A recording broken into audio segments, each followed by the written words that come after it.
মাননীয় স্পিকার, সেই যুদ্ধ ঘোষিত হওয়ার পরে বিশ্ববিদ্যালয় বন্ধ হওয়ার আগে ঢাকা মাঠে খেলা দেখতে গিয়েছিলাম।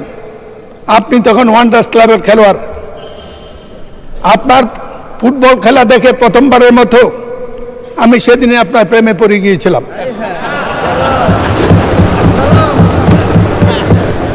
এই দেশটা যদি বাংলাদেশ বা পাকিস্তান না হতো, আপনার জন্ম যদি ইউরোপে হতো, তা আপনার তুলনা হতো আজকে পেলে এবং এই পর্যায়ের খেলোয়াড়ের সাথে। আপনি রাজনীতি ছিলেন না। 70-এর নির্বাচন আপনার বাবা ডক্টর আজহারউদ্দিন তৎকালীন আইয়ুবের স্বৈরশাসকের বিরুদ্ধে 70-এর নির্বাচনে এই ভোলা থেকে সংসদ সদস্য নির্বাচিত হয়েছিল। 73-এর নির্বাচন আপনি তখন সেনাবাহিনীতে আপনার এই মরহুম আব্বাকে সেদিন নাজেহাল করেছিল।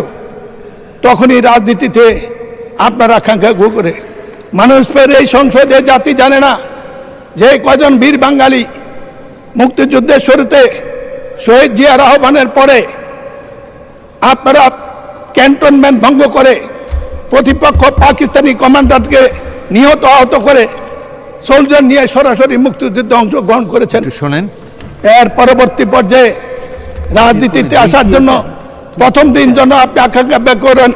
পুরনো স্মৃতির কারণে ও মোহামেডান ক্লাবের কর্মকর্তা হিসাবে আপনাকে নিয়ে প্রথম রাজনৈতিক নেতাদের কাছে যাওয়ার পরে আমাকে সেদিন অভিনন্দন জানিয়েছিল, এই রত্ন তুমি কোথায় পেলে?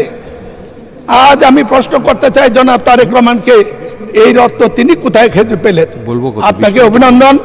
আপনার নেতৃত্বে এই সংসদ দুর্ভাগায় জাতির সকল সমস্যার সমাধানে বিরাট ভূমিকা রাখবে।